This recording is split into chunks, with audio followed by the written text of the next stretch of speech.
The detective cleverly feeds into Michael's ego, first praising him with a disarming compliment. I gotta be honest with you, man. You're one of the best storytellers I've ever heard in my life. But almost instantly, he cuts it down with a brutal truth. You're good. Oh, man, it ain't like that. Like I told you. You're full of it, but you're good. In that moment, Michael starts to see the detective less as an adversary and more like a captivated audience member, falling right into a psychological trap. This is a classic example of ego manipulation, a well-known tactic in criminal psychology. By using this tactic, the detective strokes Michael's ego just enough to keep him talking. Michael feels the need to defend both his intelligence and his version of the story. And in doing so, he keeps talking, unaware that every word is pulling him deeper into his own contradiction. Murder is the easiest charge in the world to get away with. You know what I'm saying? Not in your case. But the pertinent questions are, who is this man? What happened on July 2005, and how detectives psychologically trap him with a perfect bait. Michael James Jackson was the ringleader of a group who buried Reggie and Carol Sumner alive in 2005. Welcome back to my channel. I don't have many followers, but your single comment is a ray of hope for me.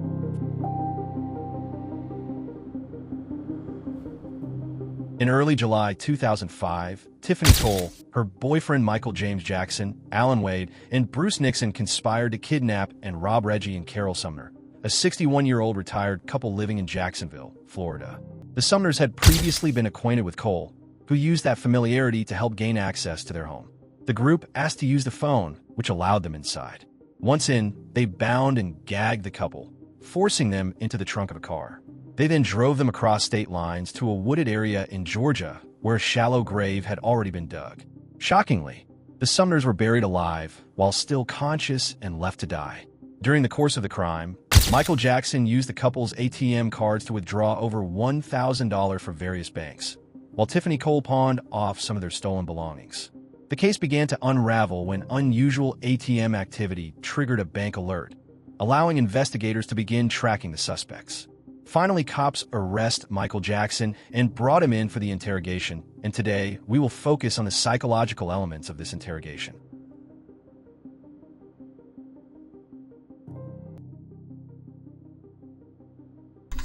Okay, so like I said, I mean, what's the best thing that can come out of from? I mean, what's the best thing that can happen to me?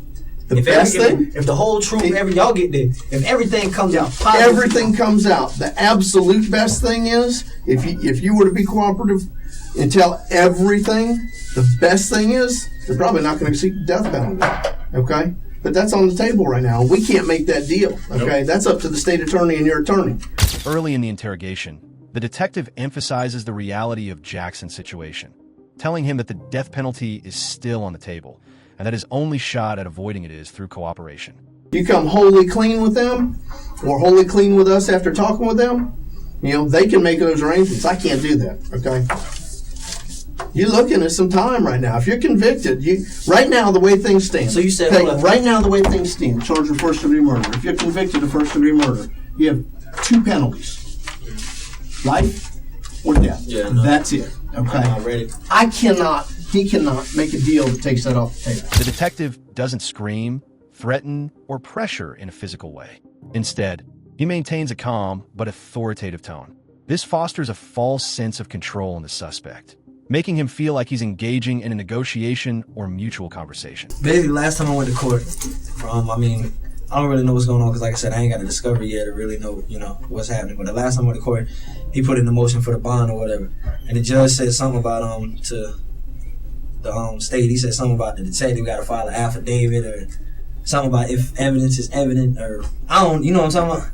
What do you want, a bond hearing? Yeah, that's what I'm trying to get. Ain't gonna happen. Why can't I get a bond hearing? Capital murder case in Florida, there is no bond. Ain't gonna happen. I don't understand though. It's the rules. No bond. First-degree murder. You've been indicted by the grand jury on charges of first-degree murder. There is no bond on a first-degree murder charge. No possibility of getting out. No possibility of bond whatsoever. The detective highlights Jackson's hopeless legal situation. No bond. Facing life or death. Minimal chance of walking away. This chips away at the suspect's sense of support and options. Okay, the only problem is the stuff you told us, Well, it's pretty much the same stuff everybody else told us. So we knew we were on the right track there, considering, that, for instance, Bruce was down here talking to us and you were up there talking to us.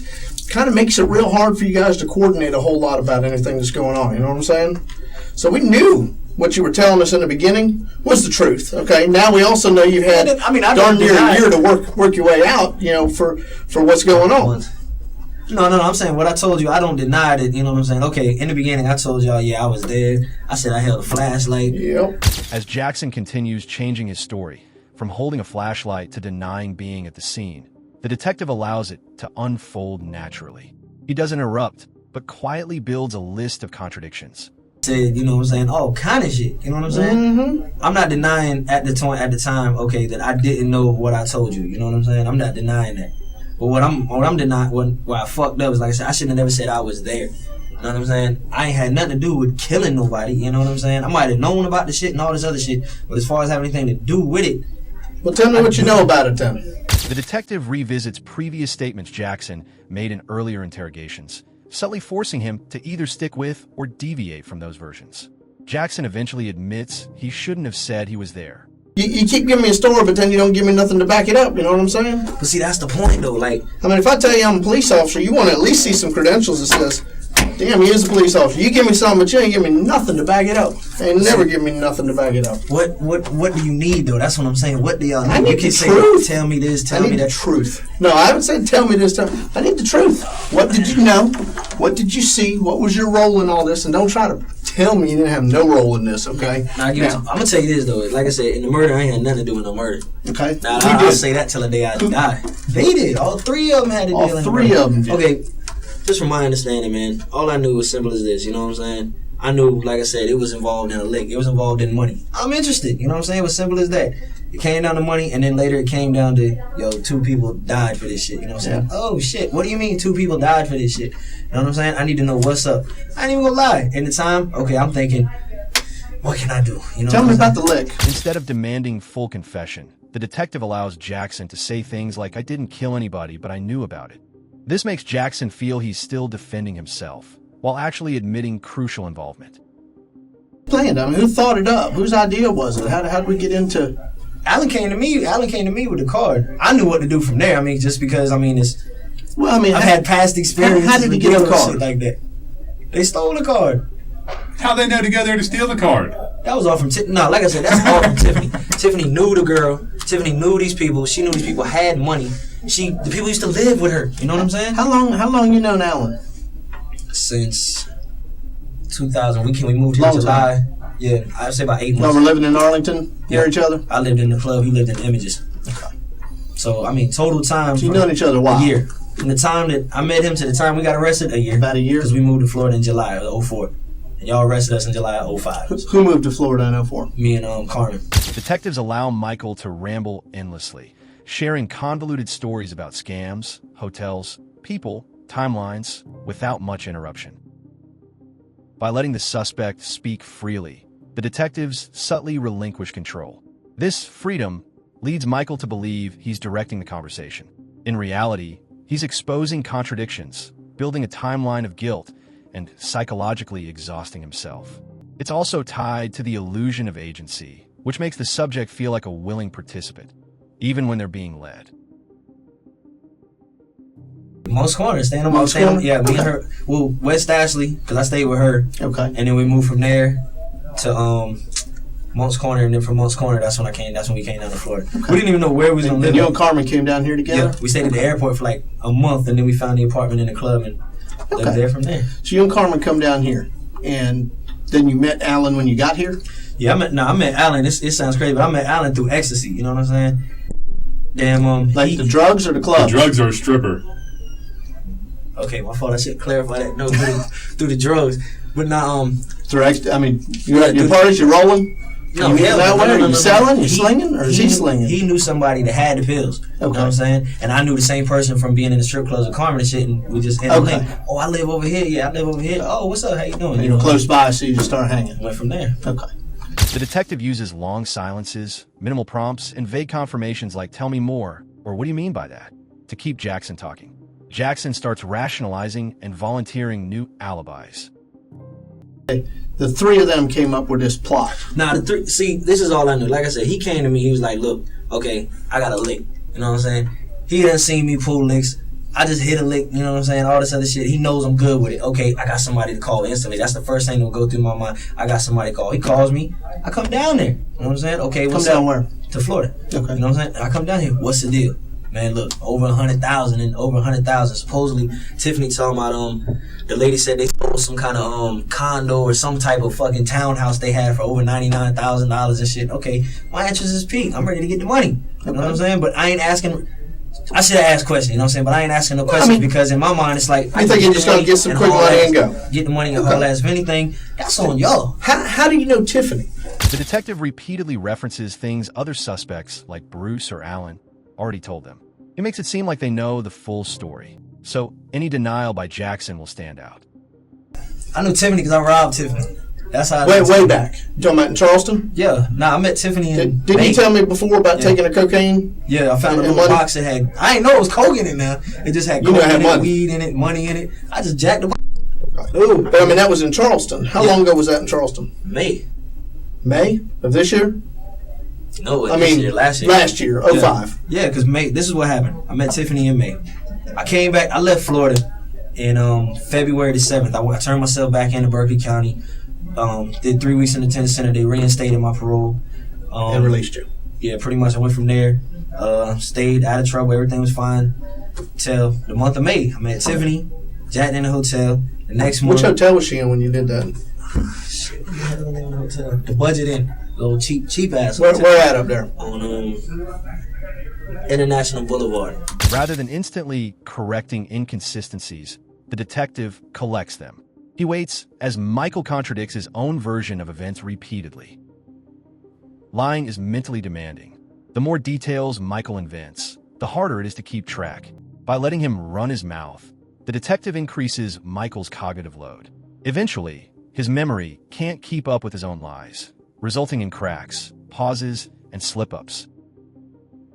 On the International? Yeah, by the airport. You know what the airport is? Yeah, International. You got Best Western, Travel Lodge, and Budget is like the last one back there and shit. Okay. Met her in May. Let's see. I hit a lick for probably $14,000. I ain't hit a lick. The dude gave me the money, but you know what I'm saying? I sort of helped him out with some shit. He gave me $14,000. Boom, I called Alan. What was the deal with that? Was he scamming somebody and help him out? Basically, I conned the dude. I told the dude, I was like, look, you know what I'm saying? I'm saying, I know it's bad, you know what I'm saying? Yeah, it is what it is. I conned the dude, and he was like, look, I got warrants and take. He's an older dude. He was a retired senior chief and all this shit, but he had problems. You know what I'm saying? He had fucked up. You gonna help him out? Not until you got the cash? I told him, I was like, look, he handed me the money. Really? He went his way, I went my way. So technically, I didn't steal nothing from him. What did he give you the money for? He sold his house. He believed, I made him believe that I was a Fed, right? And then I got one. At first, the detective seems patient, calm, and even amused. As the lies pile up, his tone shifts. Now he's poking holes, exposing contradictions, and challenging Michael's reasoning. Dante's mom, police done been up there. They done seen the car from a helicopter and shit. I'm like, slow down, man. What are you talking about? And that's when the whole shit happened about the people. And I was like, okay, well, I'm going to help you out. That's the first thing that came to mind. You know what I'm saying? I'm going to help you out. In a fucked up situation, I'm going to help you out. What happened? That's when he breaks the shit down to me, tells me about burying the people, you know what I'm saying? Him and Bruce done dug the hole. The shit was Tiffany. Basically, like I said, the shit was Tiffany's idea. You know what I'm saying? And the shit went from there. Alan knew I could get there with that car.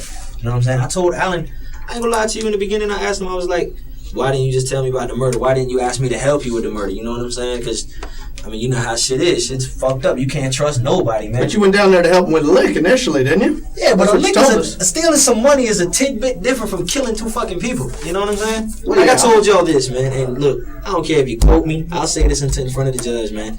And this is some serious shit. If I killed them people, man, I wouldn't have no co-defendants, man. When Michael admits he wasn't told about the murder beforehand, the detective pretends to sympathize, implying Michael could have avoided this mess if only he had been honest earlier. I mean, my grandmothers, my uncles, everybody has taught me. Let me ask you this. Some shit, but it's common sense, man. Murder is the easiest charge in the world to get away with. You know what I'm saying? Not in your case. No, feel what I'm saying though. It's one of the easiest things to get away with though. You know what I'm saying? But it's one of the hardest things to do. You know what I'm saying? That's where people fuck up. I don't think it's too easy to get away with either.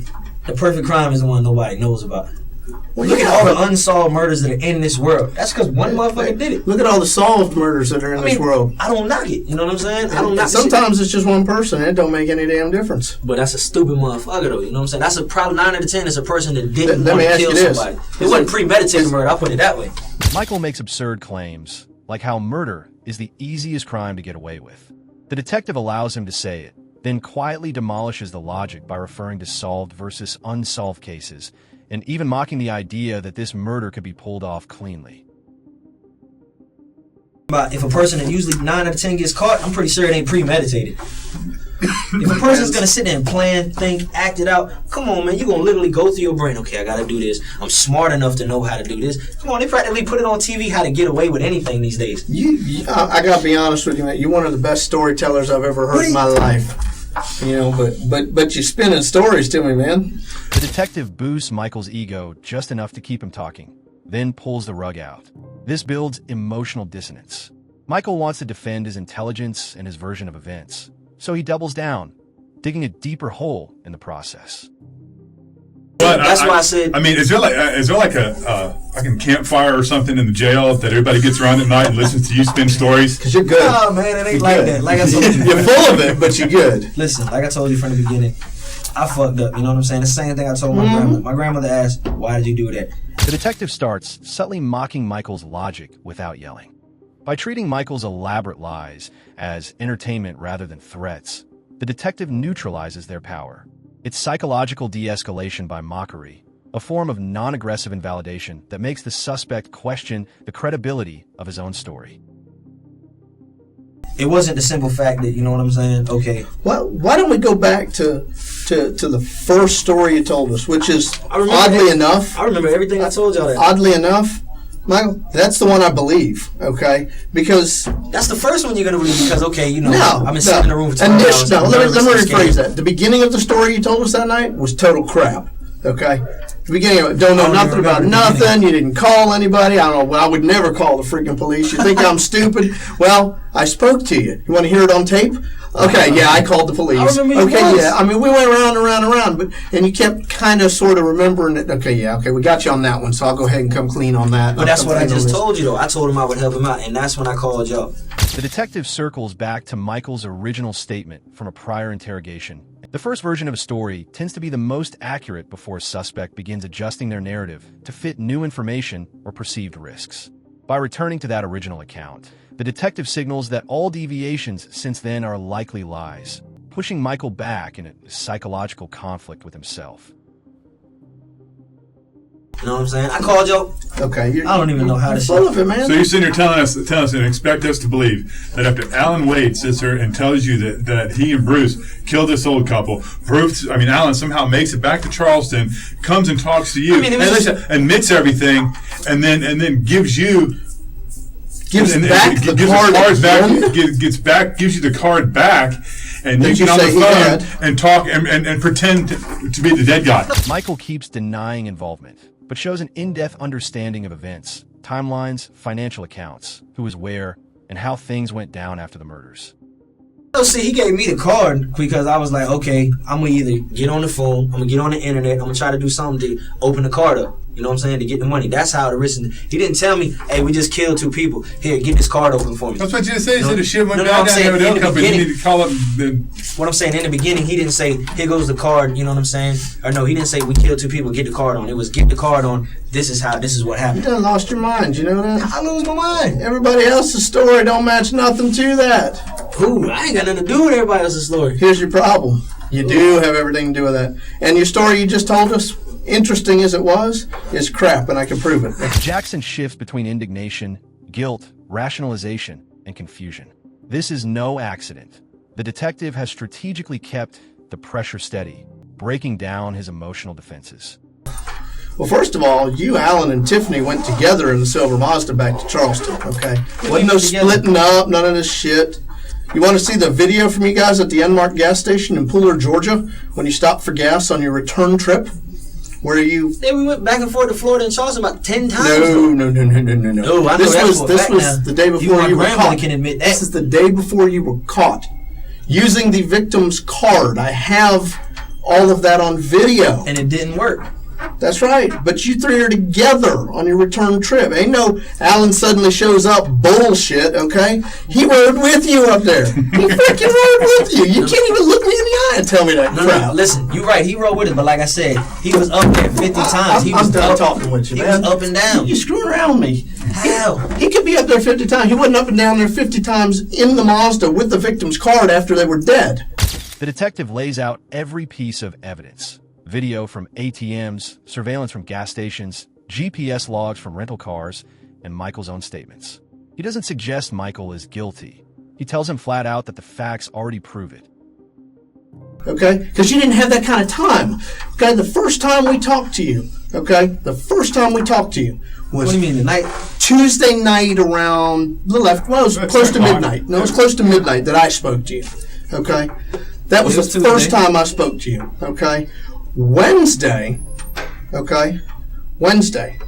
we already had the full history of where you'd been with that card, okay? And then Thursday, you then got arrested in Charleston, okay? You didn't have time to go back and forth like you're trying to sell me, okay? You just went back up there because in between that time, we got the rental car. We got all kinds of crap, okay? We have you attempting to use the ATM card up there. The rental car was put there Tuesday or Wednesday night, the day before we got arrested. When Michael insists he went back and forth between states, the detective exposes the time limits using time-stamped evidence.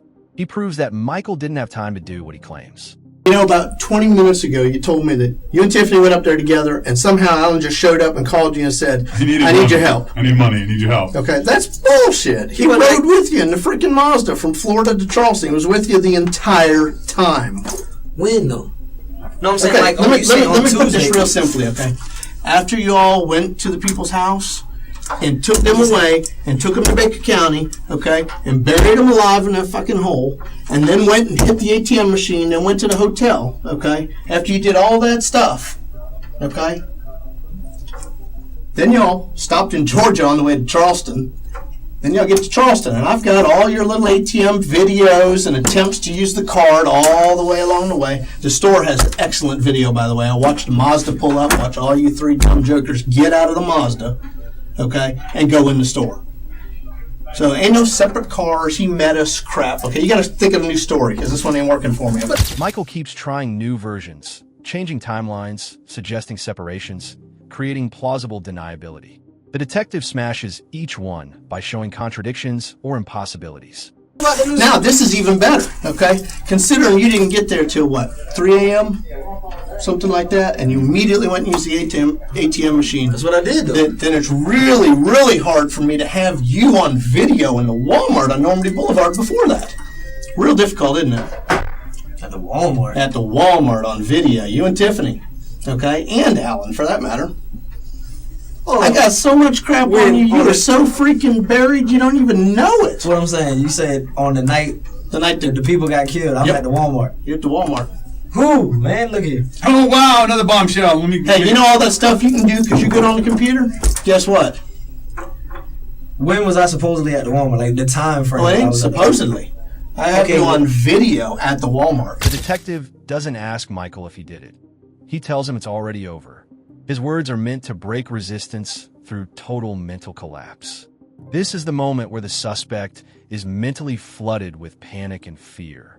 By emphasizing finality, the detective forces a shift from denial to damage control, hoping the suspect, now desperate, will confess just to regain psychological relief. Walmart, they got to do on video. On video. Before I use the card or after I use the card? Before. Man, I got to see that. I got to see you that. will. It'll be what, exhibit? Yeah, it's going to be like exhibit 976 with your mug on it that we get to show when we go to court.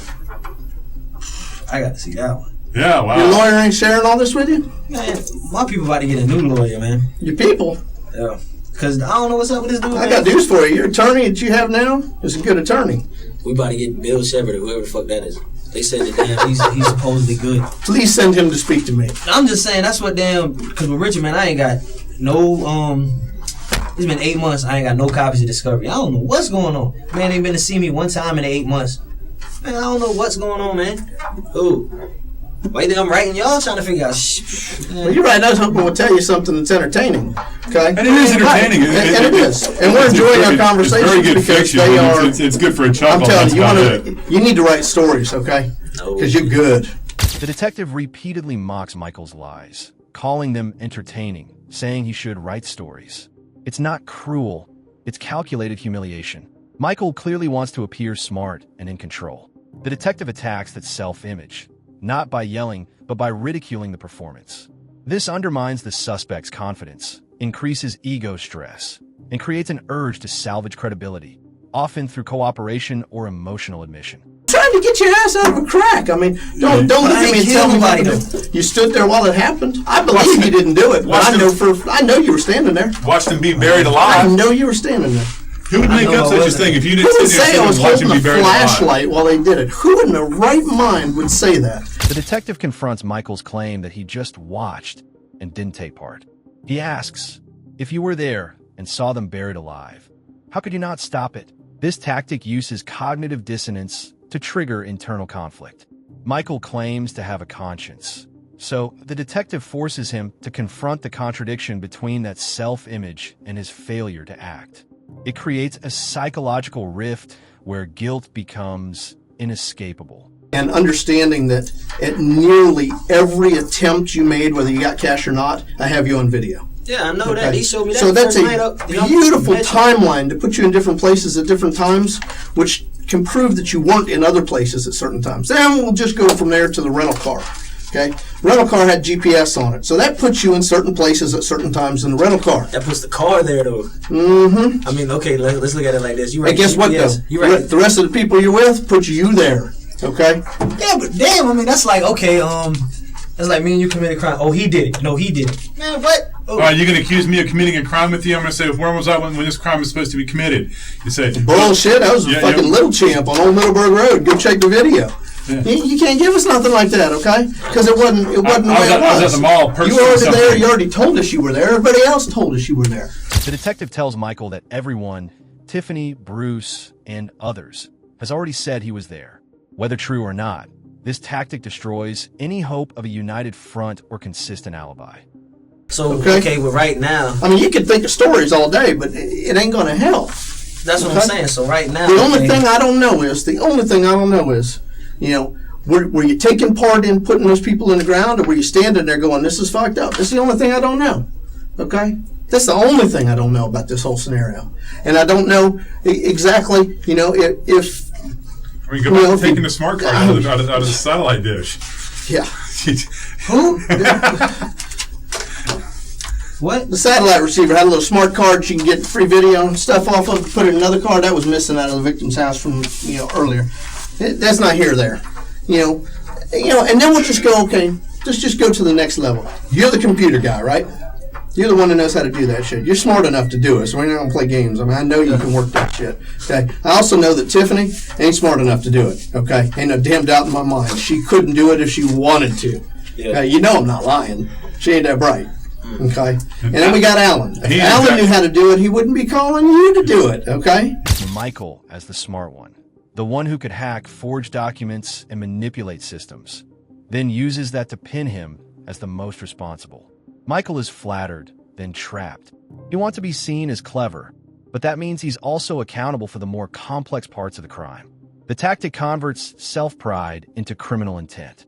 Nothing to know about me. I'm not a bad person. I don't have no bad You weren't a bad person. I mean, you take me for 14 grand claiming you're a U.S. Marshal. You might rob me of my dope and my shit in my box, but you know that'd be different. But you know if you define that as not being a bad person, then okay. Okay, but we're on a different level now because we got dead people. I get what you're saying, but I ain't take nobody for no money. That man gave me that money. I'm not gonna refuse it. Did you not bullshit him into thinking he had warrants, as you just explained to me you could do on the computer? That you were and then US he got Marshal? the hell out of town, and you were helping him out, so he just gave you the money. I had a badge, everything. But, man. You know, Michael, when we talked that night in Charleston, we talked about, and I said, you know, why didn't you interfere or stop them in any way when they were burying these people alive? And you said, because, you know, up in New York, you can get, you know that shit, you never know, you could be the next one. I said, you know, don't you have a conscience? And you told me you did have a conscience. I said, but that very action of not interfering on that is not having a conscience. It's a definition of not having a conscience, is what he said. The detective calls out Michael's earlier statement about having a conscience, then contrasts it with the brutal fact he stood by while people were buried alive. I'm being straight with you, Michael. Nah, You know, listen. at this point, you know, Okay, at this point, I'm at a, like you said, it's like this. Supposedly, I ain't gonna say supposedly. I'm gonna say y'all got enough evidence. You know what I'm saying? That can tie me. And I ain't gonna say time. I'm gonna say put me here, put me there, put me here, put me there, put me there. You know, I can whatever. put you with everybody involved in this prior to, during, and following the murder. That's bad. Okay? And then you have your own Yeah, no voice. shit, Verify that's real this. bad. Yeah, that's bad. Okay? Then we have this, now you know they're dead and you're still tapping the ATM card. I'm a victim of circumstance. You're a victim of your own ego, man. Not necessarily. Your own ego and greed. Greed, definitely greed. Greed, yeah, but when it comes, like I said, to murder and death, nah, hell. I mean, you're so damn sure to tell me that you didn't kill him. Tell me what the hell happened. Make me believe it. The detective ends on a confrontational but calm note. If you didn't kill them, then tell me what happened. Make me believe it. This is a reverse interrogation, where the suspect is now the one being challenged to justify innocence. By making Michael sell his truth, the detective shifts the power dynamic, while simultaneously dismantling any last threads of control. Like I said, you got all this evidence that can tie me to this. If I sit there and tell you, you know what I'm saying? See, I can't even do that because you want me to tell you something that I can't fucking tell you. That's the part I don't get. Well, if you can't bring yourself to tell me, I bringing understand myself that. to tell you is, you want me to tell you something I can't tell you. You want me to say what happened? You know, how Can't did or it happen? won't? You won't tell It me. ain't won't. There's a difference It's between won't won't. and is. It's can't, because if you do, you I feel can like tell you, listen, you're condemning what yourself. happened to those people? Yeah, I can tell you what I was told all day. I can were tell there. you how it went. Tell us what you did when you saw it happen. Them people get killed. I did not see that shit happen. You were standing there. You said you told me they were You you told watched us them you be were buried holding a alive. light, that they groaned when they dropped them in the hole. I know. They were still alive. I know. Believe me, I know. How about this statement? I've had to live with that shit for a year. Hey, Mike, how about this statement? Bruce took him to the bodies. Bruce just fucking hung us all. He just fucking hung us Yeah, all. yeah. They play back or reference Michael's own past statements, like, Bruce just hung us all, then remind him how that line sounds to a jury. When people make a statement, even casually, they psychologically own it. Detectives anchor Michael to his own words, forcing him to either explain them, often with more lies, or admit them, tightening the noose of accountability. I'm not gonna have to wait regardless. Okay, y'all got a video that does this. I got 2 dead people's credit card. Man, In the interview room, 12 no less. people, 12 people, I'm going down for that. You get 12 Floridians, you know what I'm saying? Okay, they just saw me July. They said whenever I hit the TV, suspect in killing these 2 people. I was guilty in your mind already. Why are we even going to trial? Just go ahead and handle your business. Come on, man. Well, what do they know Y'all about know Tiffany? just like I what do know they how know that about shit Allen? works. What do they know about Bruce? Maybe you provide something for them on Bruce, Allen, or Tiffany. What can I provide for them? The truth. I think I'm lost, man. I'm not trying to be funny, but I seriously think I'm lost. Okay. Because you're delusional into thinking that you can spin this around to your This best isn't spinnable. advantage. You're not getting out. And Okay. You're not getting out before trial. You're going to go to trial. You're going to sit there until trial. There's no option about that. Okay. And we've been upfront about that from the beginning. That ain't going to happen. And I've told you that several times. You ain't getting a bond. Okay. Maybe you would in some other state. You're not getting a bond here. Ain't nothing I can do to get one. Zero. By removing any illusion of short-term escape, the detective puts Michael in a psychological trap. When a person believes they have no control, they either shut down or open up in search of some leverage. This tactic aims to push Michael toward the latter. Nothing. Okay, so that ain't going to happen. And we've told you that from the beginning, but you didn't, either just didn't want to believe us or just didn't believe us, thought we were screwing I you. mean, that is just, I feel, you know what I'm saying? Like, okay, I'm charged with murder. You know what I'm saying? But if I didn't kill nobody, you know what I'm saying? You ain't charged with shoplifting, man. Michael, It's how many murder. guilty people have you talked to in the jail? How many people in the jail How tell many, you how I'm many people, guilty how and many I'm people in the confessing jail the have whole told you thing? they're guilty of their crimes? None. 50-50? I mean, the ones that got it, you know, right there in their hands, you know what I'm saying? Kind of like this case. Yeah, I mean, it's like I got 100 fingers pointing at me right now, you know what I'm saying? And it's... Shit, the best part is you're holding most of them. You did all the pointing yourself. I got a headache. The detective tells him, "You're the one holding all the fingers that are pointing at you." It reframes blame as self-inflicted. When suspects feel the consequences of their own choices, rather than seeing themselves as victims, they become more open to facing the truth. It also subtly removes the enemy figure, the detective, shifting internal pressure inward. What's the best thing that can come out of what's the best thing that can happen to me? The best thing? If the whole truth, y'all get there, if everything comes out positive. Everything comes out. The absolute best thing is, if you were to be cooperative and tell everything, the best thing is, they're probably not going to seek the death penalty. Okay? But that's on the table right now. We can't make that deal. Okay? Nope. That's up to the state attorney and your attorney. You come wholly clean with them, or wholly clean with us after talking with them, they can make those arrangements. I can't do that, okay? Detectives suggest that telling the full truth could keep the death penalty off the table. Not a promise, just a possibility. This taps into cost-benefit analysis under pressure. If the suspect believes that cooperation might improve their outcome, the brain shifts towards self-preservation. The offer isn't concrete, but it activates hope and a new path forward that doesn't involve death row. The only options they have right now is to look, if they feel you're giving full, truthful disclosure, then they may be inclined to do something with you. We can't make that lesser charges, no? I don't know. It's not up to us. Because see, the whole murder chain is, you got to actually kill somebody to be charged with murder, right? No. Well, how does that work? That's what I need to know. How does that work? How am I being charged? It's called you and I go into a convenience store to do a lick. Do you get pissed off and shoot and kill the convenience store clerk? You're both held legally responsible in the state of Florida. But what if the video shows that I didn't do shit? I was like, doesn't matter. It's called felony murder rule. So how then nothing can help me then? Intent can help you. There's a difference between a felony murder and a first-degree premeditated murder. The detective explains Florida's felony murder statute. Even if you didn't kill them, if you helped or were present, you're still legally guilty. By explaining how the law works, they eliminate loopholes in Michael's logic. He can no longer rely on technical innocence. The detective grounds the conversation in consequences, not opinion, which increases psychological urgency to cooperate. Oh, I get what you're saying. I got to show I ain't had no planning in killing these fucking people and shit like that. And didn't hold the shovel, didn't do anything else. Check the fingerprints. Y'all say y'all got the shovels, man. Fingerprint the shit out them motherfuckers. Oh man. Oh, man. All right, check it out, right? So we got to start from day one. Yeah, I mean, we need to start at the beginning, and that's just the way it goes.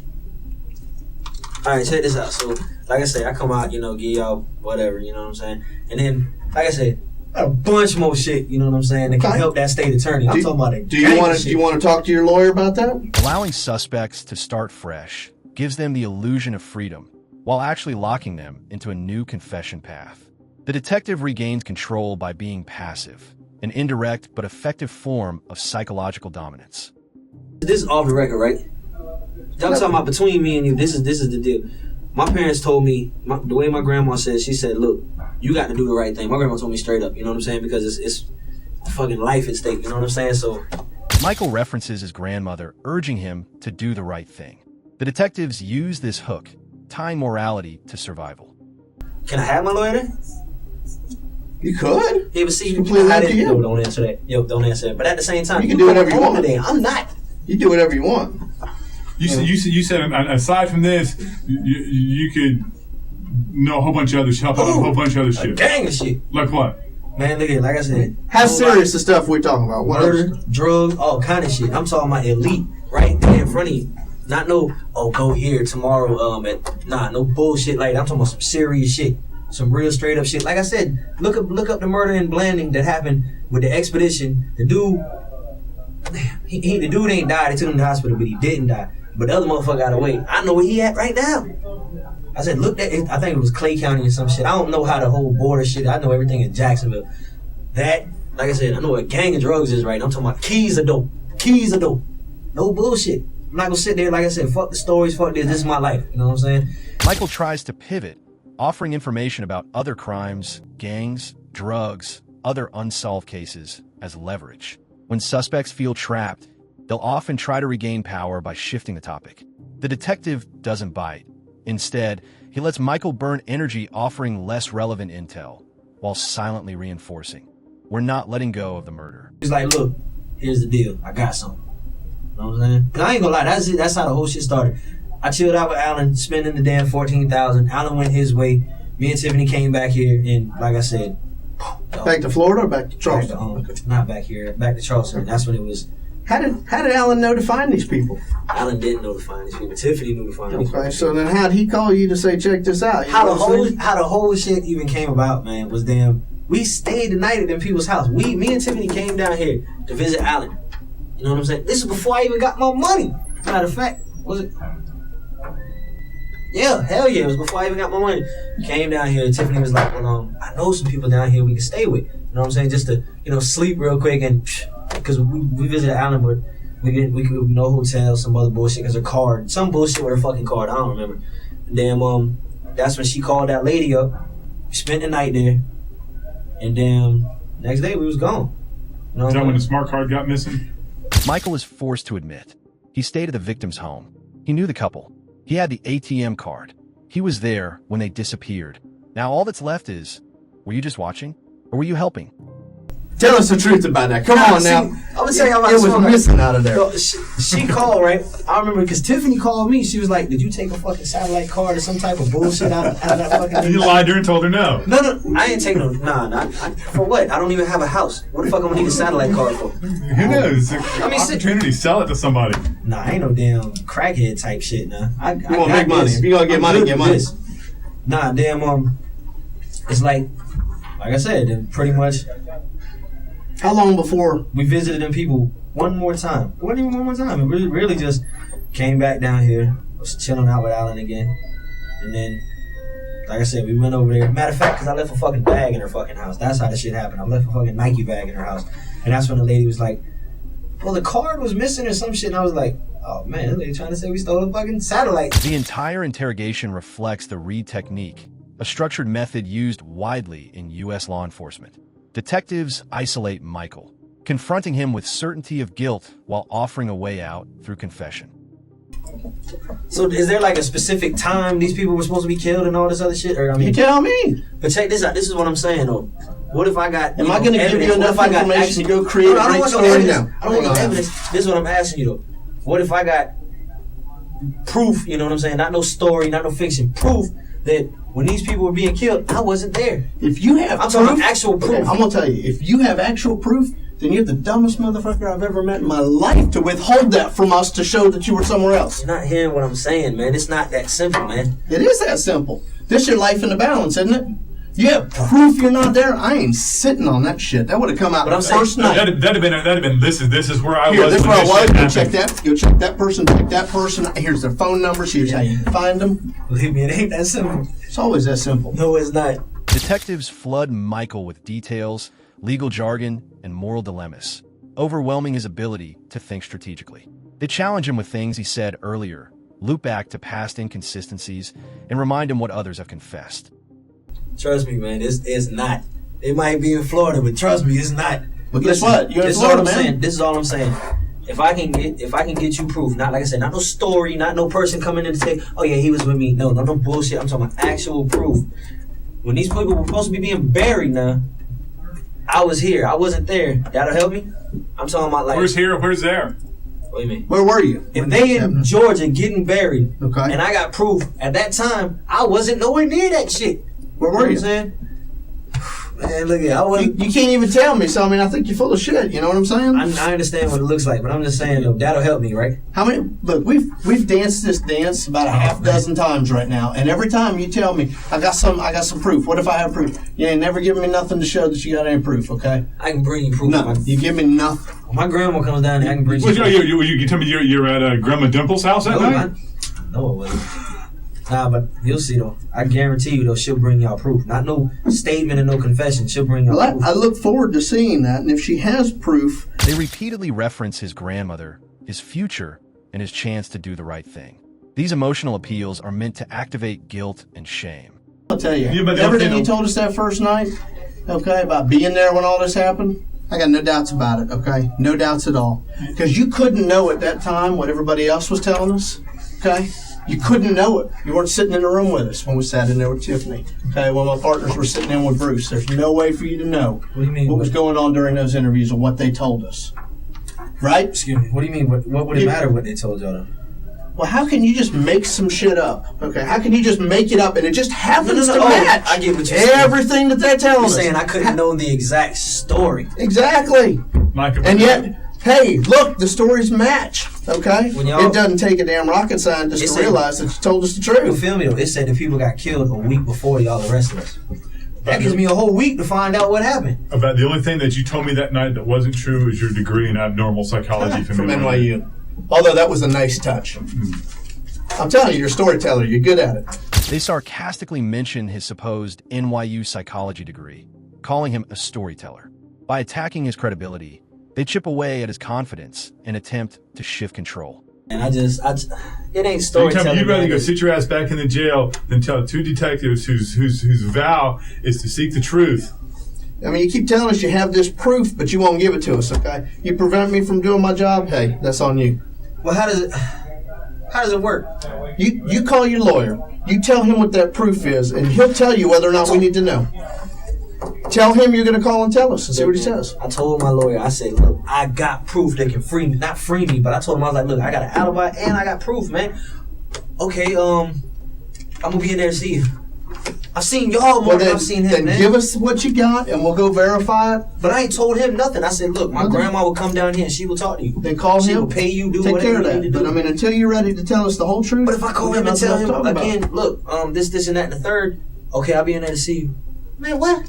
Man, Micah, no, you want us to man. go verify your alibi or check into it and tell us what it is? If not, we're going to hook you back in chains up, take you back over to jail. We're obligated to check into it. If you say you have an alibi, we're going to go check. Detectives imply that full disclosure might influence the state attorney to help him avoid the death penalty, without promising anything. And what if it clears me? I get to go home? If it clears you, then you would go home. Hold on. Look, if it absolutely proved beyond any doubt that you were nowhere near there, had no involvement in the murder of these people, If you're eating dinner at South But I Beach in still Miami get the that credit card weekend, and shit, though. But I still... well, you'd be in trouble for the credit card stuff. That don't go away. But you're trying to tell me what you got is clear proof that says you didn't murder anybody, weren't even around when these people were killed. Okay, well, you ain't shown it to me, you ain't giving me no proof, so pretty much tough shit right now. What about, like you said, though, the fact that, after they were killed, I'm on video for these fucking people's credit card. That's fucked up. If I'm a cop, okay, these two people just got killed, and this fucker's cleaning his bank account out. Yep. Man, Micah okay, told me he it's sat there, 50-50 right and was now. there when they got kidnapped, brought out, put in the trunk, Well, bagged, as we gagged, said driven out before, to Baker County and buried alive. They point out how he continued to use the victims' credit cards after they were murdered, framing it as callous and unforgivable. This aims to shatter any moral defense he might cling to. They're dead, they don't need it, right? But like I said, I ain't killing no damn people. Mm-hmm. Like I said, I wouldn't even have attempted to kill them. It wouldn't. Mike, I'm That's telling pointless, you, okay? man. You can think for another couple months on what kind of story you want to give listen, me, like but you I know said- you were there. Okay, I already know that. Now, this whole other game that you're playing is said really a all waste of our time. You said all I gotta do is write you, and we can sit in front of the state attorney as long as I give him what he needs, right? No. That's not what I said. I said we need the full y'all need truth. Not. That's what he needs. No. Let's not. I want to be very clear about this. Listen. I don't want you to write on a piece of paper what you think he would like to hear that might help you out in your case. I want the full truth of everything you were there for, that you saw, who did what, who didn't do what roles everybody played in it, who got what stuff that was split up from them, okay, that we recovered. The stuff that was all taken from the house, okay, that you guys divvied up in the hotel room, Man. all that stuff. You know, the cheap hotel room you described, the budget in, I read when that y'all shit. dumped all that stuff out in there and went through, yeah. By the end, Michael begins shifting blame, deflecting specifics, and bargaining with additional information unrelated to the murder, like gang activity and drug operations. That's a classic stalling tactic, but one that proves the detective's psychological pressure is working.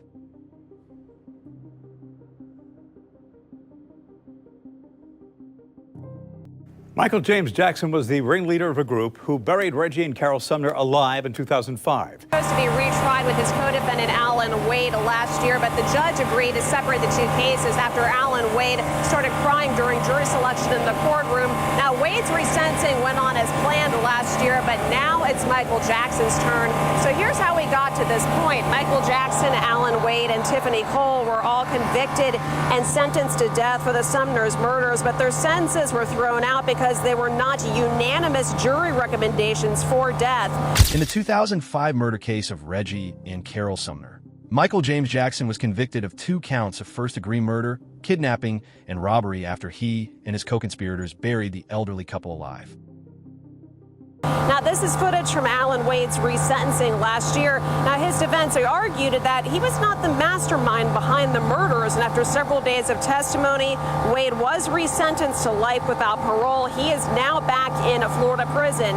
Now, prosecutors contend Michael James Jackson is the one who came up with the plan to kidnap, rob, and murder the Sumners. Initially sentenced to death in 2007 based on a non-unanimous jury recommendation, 8-4. Jackson was resentenced to death in August 2023 after Florida law changed to allow such recommendations. He also received life sentences for kidnapping and 15 years for robbery to run concurrently. This is the second time that he's tried to appeal his case. Now, what makes this story all the more interesting is during his initial sentencing, the jury decided 8-4 in favor of the death penalty for Jackson in the couple's murder. But under the new law just passed in the Florida legislature this year, a unanimous jury recommendation is no longer needed. Now, defendant Tiffany Cole is set to be resentenced again in August. His accomplice Tiffany Cole, who helped plan and execute the crime, was also sentenced to death and remains on death row.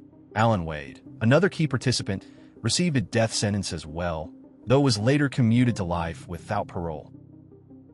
That the person capable of doing these things no longer exists. I wholeheartedly wish there was something I could do or say to heal all the hearts I've broken, to ease the animus, and to undo my gross violations against humanity. Bruce Nixon, who cooperated with authorities and testified against the others, accepted a plea deal and was sentenced to 45 years in prison.